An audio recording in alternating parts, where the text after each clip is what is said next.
Marcus Jenkins walked into the Golden Leaf Hotel with a mission. At 29 years old, his bank account was nearly empty, his rent was 3 months behind, and the job market had not been kind to him. He adjusted his borrowed suit jacket and scanned the charity fundraiser for potential targets. That's when he first saw Eleanor Whitfield. Eleanor stood near the champagne fountain, a glass delicately balanced in her wrinkled hand. At 68, she carried herself with the confidence that came from decades of wealth and social status. Her silver hair was styled perfectly, and diamonds sparkled at her neck and wrists. More importantly to Marcus, she stood alone. "Would you like another drink?" Marcus asked, approaching with his most charming smile. Eleanor looked up, surprised by the handsome young man addressing her. "That would be lovely," she said. Marcus took her empty glass, their fingers briefly touching. He noticed she wasn't wearing a wedding ring. "Perfect. I don't believe we've met before. I'm Marcus Jenkins," he said when he returned with fresh champagne. "Eleanor Whitfield," she replied. "Are you new to our little charity circle?" Marcus had prepared his story carefully. "My aunt was helped by this organization before she passed. I promised myself I would give back when I could." Eleanor's eyes softened with sympathy. This was not the first time Marcus had used his dead aunt in conversation, though in reality, all his aunts were very much alive back in Chicago. "That's very admirable," Eleanor said. "So many young people today think only of themselves." They talked for over an hour. Marcus asked questions about Eleanor's life, appearing genuinely interested in her stories about traveling the world. He learned she had been widowed for 3 years. Her husband, Richard Whitfield, had built a real estate empire worth millions. "Do you live in the city?" Eleanor asked. "Just outside," Marcus lied, not wanting to mention his rundown apartment. "I'm an artist, actually. I paint landscapes mostly." This wasn't entirely false. Marcus had studied art in college before dropping out. He still painted occasionally between his temporary jobs. "How fascinating. I collect art," Eleanor said, her eyes lighting up. "Perhaps I could see your work sometime?" Marcus felt a thrill run through him. This was going even better than he had hoped. "I would be honored," he said, already planning to borrow some paintings from his more talented friends. As the evening ended, Marcus helped Eleanor with her coat. "Would it be too forward to ask for your number?" he asked, looking slightly nervous, a practiced look that had worked on women before. Eleanor hesitated for just a moment before smiling. "I suppose not," she said, opening her purse for a business card. Walking her to her waiting car, Marcus knew he had made a good first impression.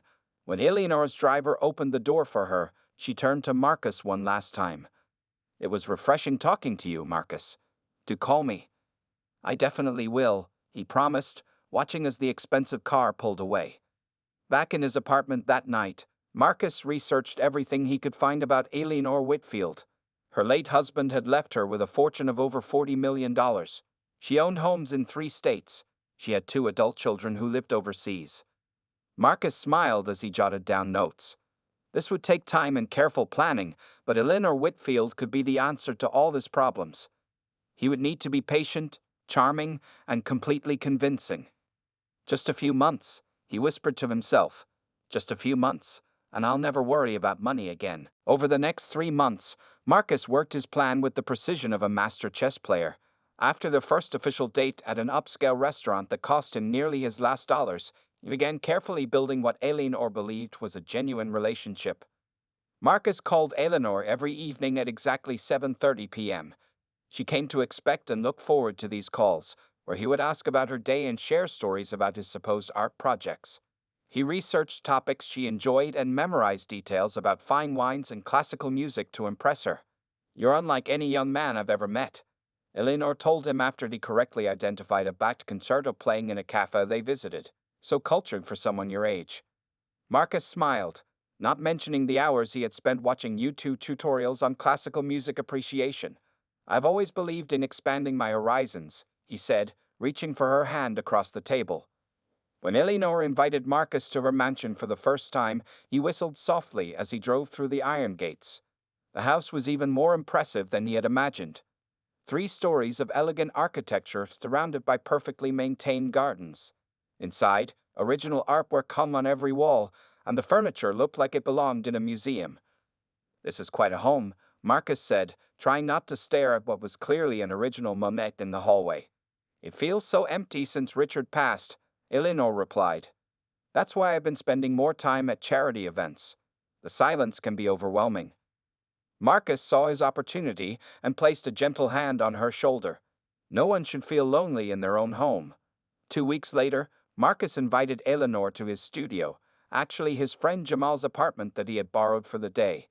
He displayed paintings he had hurriedly created, along with several he had purchased from struggling art students for small sums. "These are remarkable," Eleanor said, studying a landscape that Marcus had actually painted himself in a burst of genuine effort.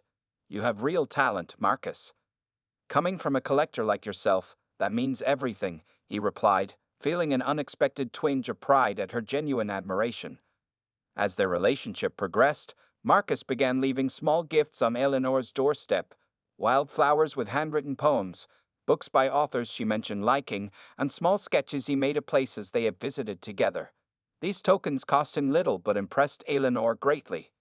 "No one has been this thoughtful since my Richard," she told her friend Patricia over lunch.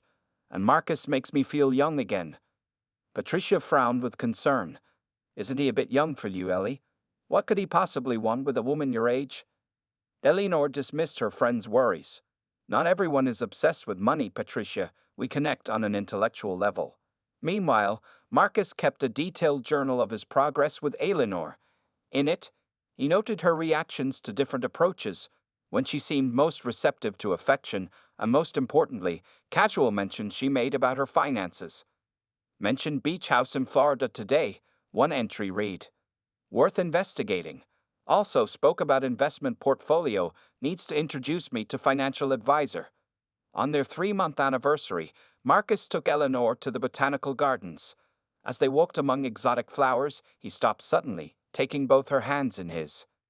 "These past months have been the most meaningful of my life," he said, words practiced in front of his bathroom mirror. "I never expected to find someone who understands me like you do." Eleanor's eyes filled with tears. "Oh, Marcus." "I don't want to rush you," he continued, "but I want you to know that I'm falling in love with you, Eleanor." As Eleanor hugged him tightly, Marcus caught their reflection in a nearby pond. For a brief moment, he felt a flash of guilt seeing the joy on her face, but then he remembered his goals. "Everything going according to plan," he wrote in his journal that night. "Moving to phase 2 next week." 6 months into their relationship, Marcus decided it was time to move his plan forward. Eleanor had grown completely attached to him, calling him her young inspiration to friends and family. The moment seemed right for the next big step. On a crisp autumn evening, Marcus took Eleanor to the art museum where they had their second date. He had arranged for a private tour after hours, spending nearly all the money she had given him for his art supplies to make it happen. Eleanor gasped as they entered the empty European gallery. Candles flickered around the room, and a small table with champagne waited in the center. "Marcus, what is all this?" she asked, her voice trembling slightly. "I wanted tonight to be special," he replied, leading her to the table. After they sipped champagne, Marcus knelt on one knee. He pulled out a ring box containing a diamond much smaller than he wished it could be. Still, in the candlelight, it sparkled enough to bring tears to Eleanor's eyes. "Eleanor, these past months have shown me what true connection means," Marcus said, repeating words he had practiced for days. "I know our ages are different, but when two souls find each other, time doesn't matter. Will you marry me?" Eleanor's hand shook as she covered her mouth. "Oh, Marcus. Yes, yes, I will." As he slipped the ring onto her finger, Marcus calculated how soon he could reasonably suggest adding his name to her accounts. The news of their engagement spread quickly through Eleanor's social circle. Most reactions were exactly what Marcus had expected. "Mom, this is crazy," Eleanor's son Thomas said during a heated phone call from London. "You barely know this man. He's younger than I am." "You don't understand our connection," Eleanor replied defensively. "Marcus appreciates me in ways your father never did." Her daughter Caroline flew in from Paris for an uncomfortable dinner where she barely spoke to Marcus.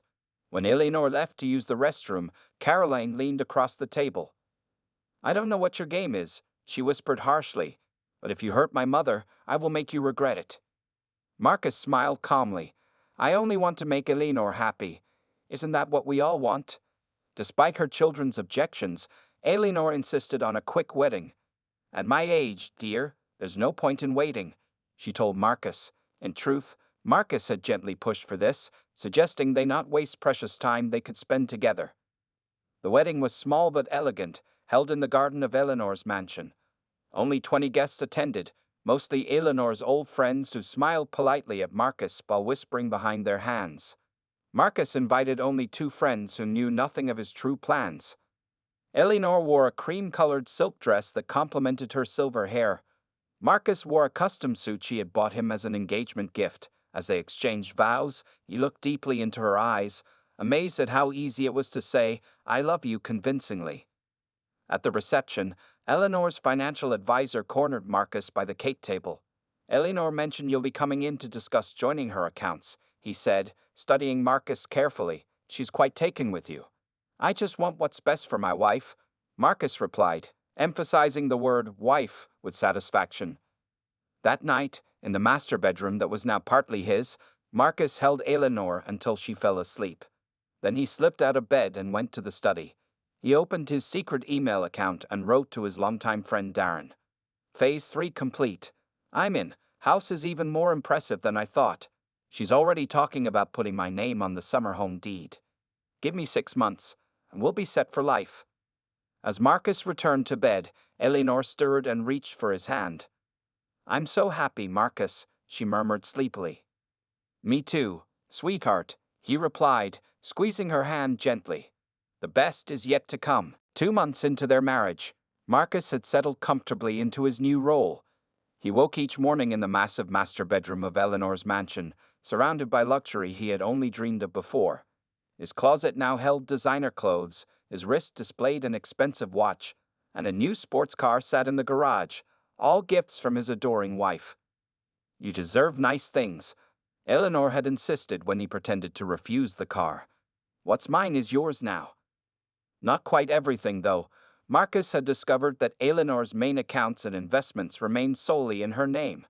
While she gave him access to a generous household account and her credit cards, the real wealth remained just out of reach. Patience, Marcus reminded himself as he lounged by the pool one afternoon while Eleanor attended her weekly bridge game. Good things come to those who wait. He pulled out his phone and texted his ex-girlfriend, Taisha, with whom he had secretly reconnected. "How's life with Grandma?" she wrote back with a laughing emoji. "Better than being broke," he replied. "Just need to get my name on more paperwork." Taisha was the only person who knew his true plan. They had dated for years before breaking up over money problems. Now she was eagerly waiting for Marcus to secure his position in Eleanor's will before they reunited. Inside the house, Marcus had created a small office for himself. Here, he kept detailed notes on Eleanor's assets, tracked her medications, and researched inheritance laws. He had also begun gently guiding conversations toward her estate planning. "Darling," he said one evening as they shared wine on the terrace, "I hate bringing up unpleasant topics, but have you updated your will since we married? I worry about you, that's all." Eleanor patted his hand. "Always looking out for me."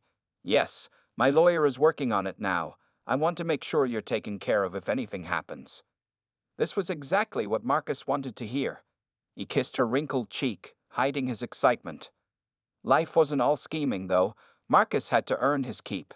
He accompanied Eleanor to charity events, played the charming husband to her friends, and tended to her when she had bad days with her arthritis.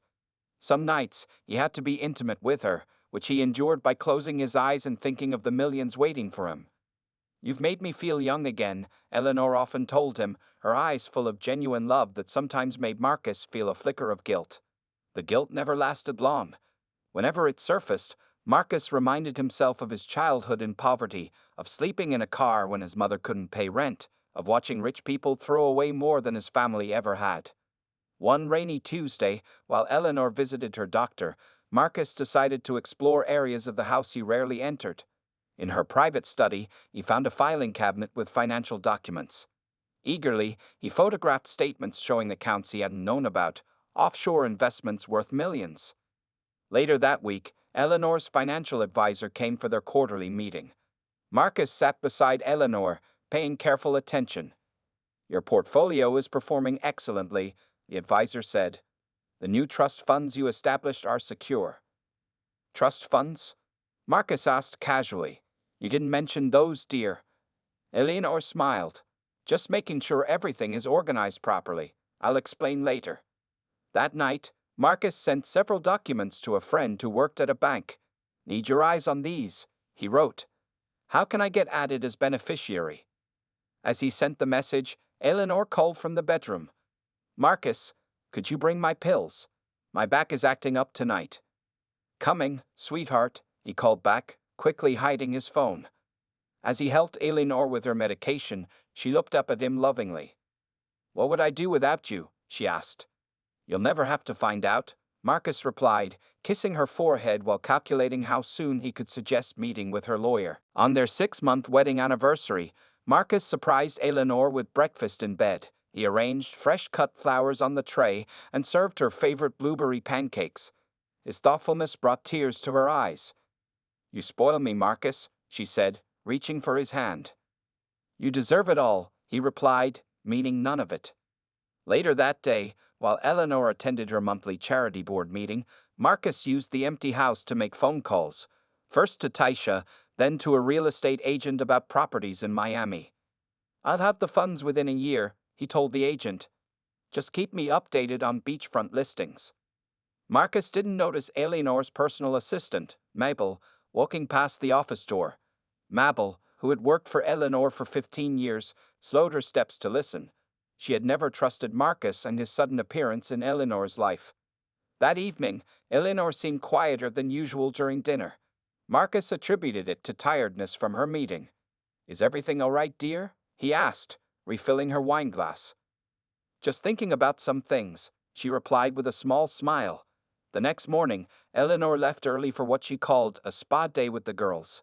Marcus took this opportunity to use her personal computer in the study. He wanted to check her email for any communication with her lawyer about the will. Eleanor's password had always been Richard 1943, her late husband's name and birth year. But today, it didn't work. Marcus tried several variations before giving up. Had she changed it? Eleanor barely knew how to use social media. Changing passwords wasn't like her. Marcus's phone buzzed with a text from Taisha. When are you coming to see me? Getting tired of waiting. Soon, he replied. Things are moving forward. Getting added to accounts next week. Marcus didn't notice Eleanor's reading glasses sitting on the side table near her favorite chair, just a few feet away. Nor did he see the small tablet hidden beneath a magazine. 3 days later, Eleanor mentioned casually over breakfast. My financial advisor suggested we create a joint investment account. What do you think? Marcus struggled to contain his excitement. If you think it's best, darling. I'm not as experienced with these matters as you are. Let's meet with him next Tuesday, Eleanor said. We can transfer some funds to start, perhaps $1 million to begin with. That night, Marcus called Taisha from his car while supposedly picking up Eleanor's prescription. It's happening, he said excitedly. Joint account with $1 million to start. Once I'm on the account, we can figure out how to move more. About time, Taisha replied. I'm tired of living in this dump while you play house with Grandma. Have patience, Marcus said. In a year, we'll be living in our beach house. No more pretending, no more kissing wrinkled skin, no more? No more what, Marcus? Marcus froze as Eleanor's voice came through the car's speakers. He had accidentally pressed the button connecting his call to the car's Bluetooth system, the same system that was linked to Eleanor's phone. His mind raced for an explanation, but the call had already disconnected. With shaking hands, he drove back to the mansion, rehearsing excuses, apologies, anything to salvage the situation. When he arrived, the house was strangely quiet. Eleanor sat in the living room, a folder on her lap. Eleanor, I can explain, he began. Save it, she said, her voice eerily calm. I've been recording your conversations for weeks. I know about Taisha. I know about your plans for my money. She opened the folder, revealing printouts of his text messages, photos of his notes about her assets, and transcripts of his phone calls. Did you really think I was that naive? Eleanor asked, her eyes not sad but cold and calculating. Did you think I survived this long in the world of wealth by being stupid? Marcus felt the floor shifting beneath his feet as he realized his hunter had become his prey. The grandfather clock in the hallway ticked loudly in the silence between them. Eleanor sat perfectly straight in her armchair, her eyes never leaving Marcus's face. He remained standing, his mind racing through possible escape routes from this disaster. "Sit down," Eleanor said. Her voice was quiet, but carried the authority of someone used to being obeyed. Marcus lowered himself onto the sofa across from her. "Eleanor, whatever you think you heard." "Stop." She held up one hand. "I didn't just hear things, Marcus. I've seen everything." She picked up a remote control and pressed a button. The large television screen on the wall lit up, showing security camera footage of Marcus in her office, photographing financial documents. "I had cameras installed 3 weeks ago," she explained. "After Mabel overheard your phone call. The footage changed to show Marcus typing on his laptop, then zoomed in on the screen where he was emailing Taisha. Once the old lady changes her will, we're set for life." Marcus felt sweat forming on his forehead.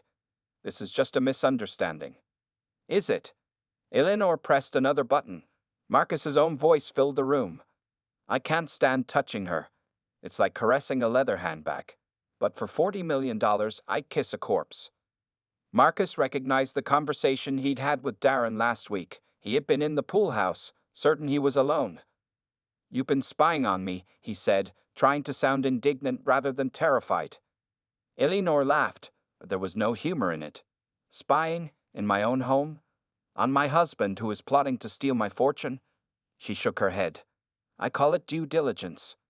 She opened a drawer in the side table and removed a thick document. "Do you know what this is?" Marcus recognized the legal letterhead. "Our prenuptial agreement." "The one you signed without reading carefully," Eleanor confirmed. Page 12, paragraph 4 states that in case of proven fraud or conspiracy to commit fraud, all gifts, properties, and financial arrangements are immediately void. Marcus felt the walls closing in. The car, the clothes, the credit cards, everything could be taken back. "You wouldn't do that," he said, trying to sound confident. "You love me." "I loved who I thought you were." Eleanor corrected him. She leaned forward. "Did you know I was suspicious from the beginning? A handsome young man suddenly interested in an old woman? It's the oldest trick in the book." "Then why marry me?" Marcus asked. "Because you were good," Eleanor admitted. "Better than the others who tried before you, and part of me hoped I was wrong." She sighed. "But I've been rich too long to be naive. So I played along while gathering evidence." Marcus's mind shifted to survival mode. What happens now? Eleanor placed another document on the table between them. "This is a separation agreement. You sign this, return everything I've given you, and leave this house tonight. In exchange, I won't press charges for fraud and attempted theft." "And if I don't sign?" Eleanor smiled coldly. "Then tomorrow, my security team escorts you out with nothing but the clothes on your back, and my lawyers file criminal charges. Your choice." Marcus stared at the document, reality crashing down around him. "You're bluffing about the criminal charges." "Try me." Eleanor's voice was steel. "Recording someone planning to defraud an elderly person is perfectly legal in this state. I have excellent lawyers." Marcus picked up the pen she offered. His hand trembled slightly. "One more thing," Eleanor said. "That joint account I mentioned, it was never going to happen. I was testing you, and you failed spectacularly." As Marcus signed his name, he realized how completely he had underestimated this woman. She had outplayed him at every turn. "Why did you let it go on this long?" he asked. Eleanor stood up slowly, her arthritis seemingly less bothersome than usual. "I needed to be thorough with my evidence. And honestly, I wanted to see how far you would go." She walked to the door and opened it. "Your suitcase is already packed. The security guard will see you out." Marcus stared at the woman he had thought was his easy ticket to wealth. In her eyes, he saw not hurt, but triumph. Marcus stood outside the iron gates of Eleanor's mansion, a single suitcase beside him. The security guard had driven him to the entrance and left him there without a word. Rain started to fall, but Marcus barely noticed as he stared at the home he thought would be his stepping stone to wealth. He pulled out his phone to call Taisha. 3 rings, then her voicemail. He tried again. This time, she picked up. "Marcus? What's happening?" Taisha asked. She found out everything, Marcus said, his voice hollow. I need a place to stay tonight. There was a long pause on the other end. I don't think that's a good idea. What are you talking about? We had plans, Taisha. We were going to be rich together. That was when you had something to offer, she replied coldly. I'm not interested in a failed con man with nothing but a suitcase. The call ended. Marcus stared at his phone in disbelief. He scrolled through his contacts, trying to think of someone who would take him in. Most of his old friends had fallen away during his time with Eleanor. He had been too busy planning his future to maintain those relationships. After several rejections, he finally reached Darren, who reluctantly agreed to let Marcus sleep on his couch for a few days, but not longer. Inside the mansion, Eleanor sat at her desk, looking through the documents her private investigator had compiled on Marcus. His troubled childhood, his string of failed relationships, his previous attempts to charm wealthy older women. It was all there in black and white. Her phone rang. It was her daughter, Caroline. Is it done? Caroline asked. Yes, Eleanor replied. He's gone. I told you from the beginning he was after your money. Are you okay, Mom? Eleanor considered the question. Surprisingly, yes, I'm disappointed, but not heartbroken. I think I always knew what he was. Will you press charges? No, Eleanor decided. The humiliation is punishment enough. Besides, the prenup protected me from any real damage. The next morning, Marcus awoke on Darren's lumpy couch to the sound of his phone buzzing. It was a text message from an unknown number with a link to a local news website. When he clicked it, his stomach dropped. The headline read, Socialite Eleanor Whitfield ends marriage to fortune hunter. Below was a picture of him and Eleanor at a charity event, with his face clearly visible. The article detailed how Eleanor had suspected Marcus's motives from the beginning and had gathered evidence of his plan to steal her fortune. It quoted sources close to Mrs. Whitfield, saying she had played along to expose a pattern of predatory behavior targeting wealthy older women. Marcus threw the phone down in anger. His reputation was ruined.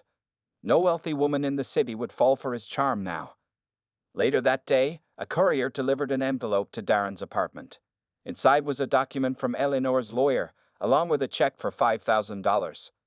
The letter read, This payment fulfills any moral obligation Mrs. Whitfield might have toward you and terminates all connection between you. The enclosed non-disclosure agreement prevents you from speaking publicly about Mrs. Whitfield or your relationship. Any violation will result in legal action. Marcus stared at the check. $5,000, all he had to show for 6 months of pretending to love a woman he felt nothing for. Meanwhile, Eleanor hosted her weekly bridge game at the mansion. Her friends were full of questions about the divorce. Weren't you devastated when you found out? Her friend Patricia asked. Eleanor arranged her cards carefully. When you've lived as long as I have, you learn to see people for who they really are. Marcus showed me who he was from the beginning. I just had to be patient enough to let him reveal himself fully. What will you do now? Another friend asked. Eleanor smiled, a genuine smile that reached her eyes. I'm thinking of starting a foundation to educate older people about financial predators. Something good should come from this experience. As the women played cards, Marcus was boarding a bus to another city, his dreams of easy wealth in tatters. 6 months after leaving Eleanor's mansion, Marcus sat in a small coffee shop in Atlanta. He looked different now, his designer clothes replaced by simple jeans and a t-shirt, his expensive haircut grown out. The $5,000 from Eleanor had lasted barely 2 months. Marcus stirred his coffee slowly, watching people pass by outside the window. His phone rarely rang these days. Taisha had blocked his number, and most of his old friends wanted nothing to do with him after the news story spread online. Even though he had moved to a new city, his past seemed to follow him like a shadow. Is this seat taken? A woman's voice asked.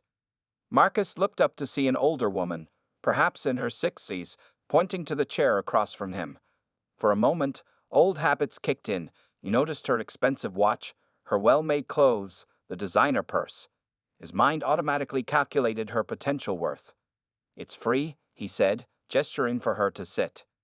As she arranged herself at the table, she studied his face. You look familiar. Have we met before? Marcus tensed. Had she seen the news stories? I don't think so, he said carefully. I'm Barbara Thompson, she introduced herself. I teach sociology at Emory University. Marcus Jenkins, he replied, then immediately regretted giving his real name. Recognition flickered in her eyes. Now I remember. You were in that news story about Eleanor Whitfield. Marcus started gathering his things to leave, but Barbara raised her hand. Please, don't go. I'm not here to judge you. In fact, I'd like to talk to you about something. Cautiously, Marcus settled back in his chair. What about? I'm writing a book about economic predation and social dynamics, Barbara explained. Your story would make an interesting case study. Marcus laughed bitterly. You want me to tell you how I failed at being a con man? I want you to help others understand the thinking behind such choices, she corrected. And I'll pay for your time. Meanwhile, back in Boston, Eleanor sat in her lawyer's office, finalizing the paperwork for her new foundation, the Whitfield Trust for Elder Financial Protection.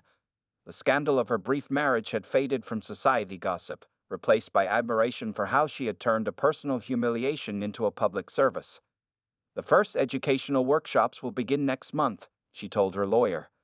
We've already received calls from senior centers across 3 states.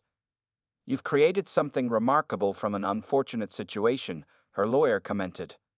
Eleanor smiled. Age brings wisdom, if you're paying attention. Marcus taught me that I still had blind spots, even at my age. Back in Atlanta, Marcus finished telling Barbara his story. He had surprised himself with his honesty about his childhood in poverty, his resentment of the wealthy, and how easy it had been to justify his actions. You're more insightful than you give yourself credit for, Barbara observed. Have you considered what you'll do next? Marcus shrugged. It's hard to find work when your name is linked to a scandal. I've been picking up odd jobs, but nothing stable. Barbara considered him thoughtfully. Our department runs a rehabilitation program for people who've made poor choices but want to change. It includes job training and counseling. Why would you help me? Marcus asked, suspicious of kindness after so long without it. Because everyone deserves a second chance to become better, she replied simply. Even people who've made serious mistakes. As Marcus walked home that evening, he passed a community center with a sign advertising free art classes. He stopped, remembering how he had once actually enjoyed painting before he had twisted that truth into part of his scheme. For the first time in years, Marcus felt something genuine stirring inside him, not a calculation or a plan, but a simple wish to create something real. That night, he sat at his small apartment window, looking at the stars. The path of deception had led him to a dead end. Perhaps the harder road, the honest one, was worth trying. Across the country, Eleanor stood at her own window, feeling truly at peace. Marcus had intended to take something from her, but instead he had given her an unexpected gift, a new purpose and a reminder of her own strength.